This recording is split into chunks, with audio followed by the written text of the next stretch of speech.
जिज्ञासा से, प्रकाश से सब प्रकाशित हो रहा है, तो बहुत काम बन जाए।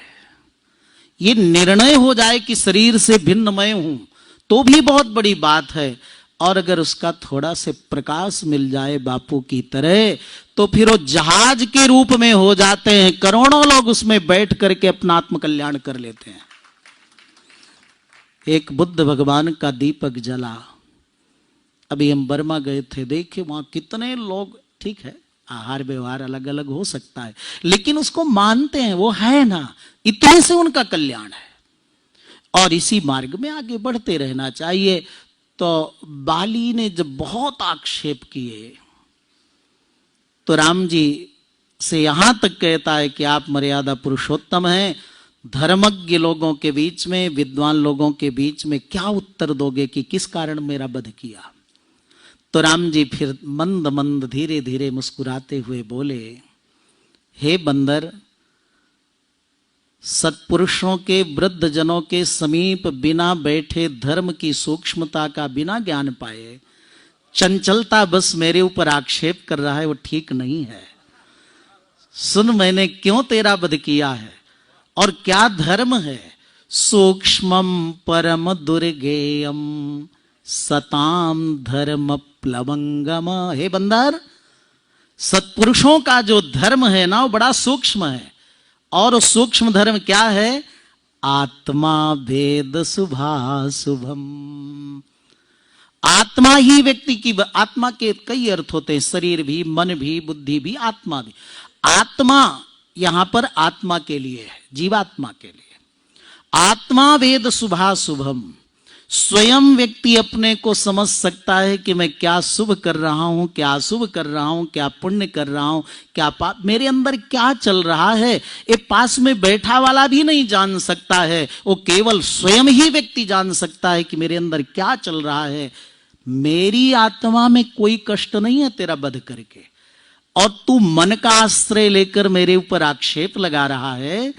अपनी अंतरात्मा से पूछ, मैं दोषी हूं कि तुम दोषी हो। ऐसा जब सूक्ष्म आत्म धर्म का प्रभु ने मार्गदर्शन दिया, अनुग्रह किया, तो बाली स्वयं रो पड़ा और बोला, न दोषम राघवे दध्यौ धर्मेधिगत निश्चयः। धर्म के स्वरूप को जब प्रभु के कृपा से, अनुग्रह से पाया, तो राम जी में रंच मात्र दोष नहीं देखता।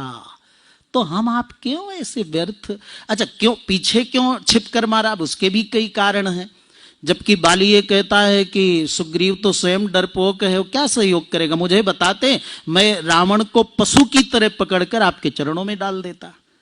अब राम जी ये सब जानते थे, लेकिन प्रभु के पता है कि तारा ने मेरे गुणों का वर्णन किया है, कुछ तो कान में इसके पड़े हैं संस्कार, और मेरे सुंदर स्वरूप को देख करके जब राक्षस मेरे चरण शरण में आ जाते हैं, तो ये तो थोड़ा थोड़ा संध्या बंदन भी करता है, पत्नी धर्मात्मा है, मेरे को देखकर मेरी शरण में आ जाएगा तो रावण जानकी जी को अर्पण कर देगा, तो राक्षस की प्रवृत्ति संसार से दूर नहीं हो पाएगी, भूभार दूर नहीं हो पाएगा।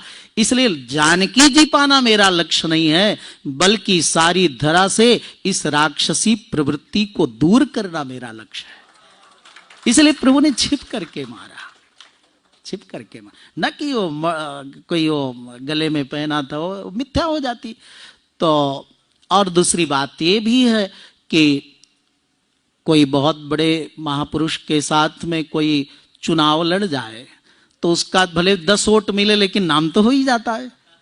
कहां पर ब्रह्म परमात्मा राम जी और कहां ये बाली सामने युद्ध देते तो हो जाता। इसलिए छिप करके शिकार करो। तो ऐसे सुंदर रामायण का पावन भाव है। ये तो बड़ा संकोच लग रहा था, बापू की ओर देखते तो बोल नहीं पाते, इसलिए इधर उधर देख रहे थे क्योंकि राम जी के लिए आता है वयो वृद्धि ज्ञान वृद्धि शील वृद्धिश्च।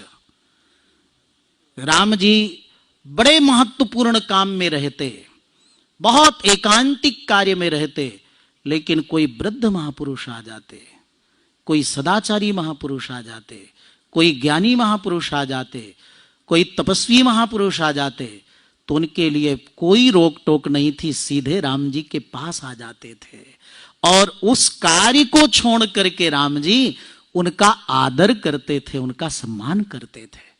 तो ऐसे सर्व दिव्य राम कथा के गुणगान में मग्न होते हुए पापू परम चेतना के स्वरूप हैं। प्रभु से प्रार्थना है कि ऐसी थोड़ी थोड़ी चेतना सबको मिलती रहे। शब्द ब्रह्म में तो सब निष्णात हो जाते हैं, लेकिन परम ब्रह्म में भी थोड़ा स्पर्श हो।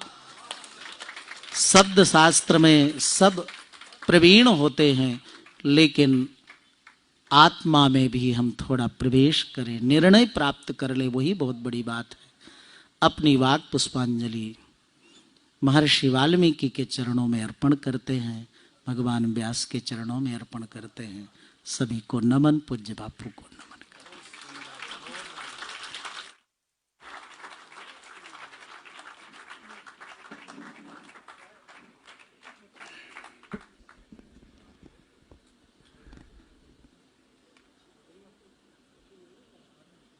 महाराज श्री ने रसपूर्ण शैली से हम सबको भाव विभोर कर दिया। वाल्मीकि रामायण में कुछ प्रसंगों में जहाँ राम के साथ अन्य पात्रों का संवाद हुआ,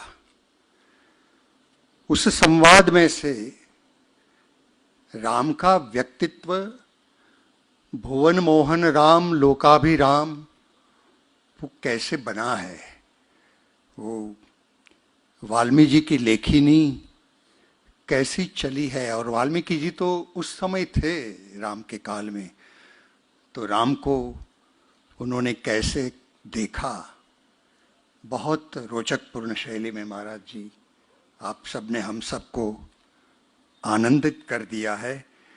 और ऐसे कुछ मिलाकर ये सारी संगोष्ठी भाव से भरी भरी रही है। और इसी भाव दशा के साथ कल हम सब सुबह 9:30 बजे यहाँ पर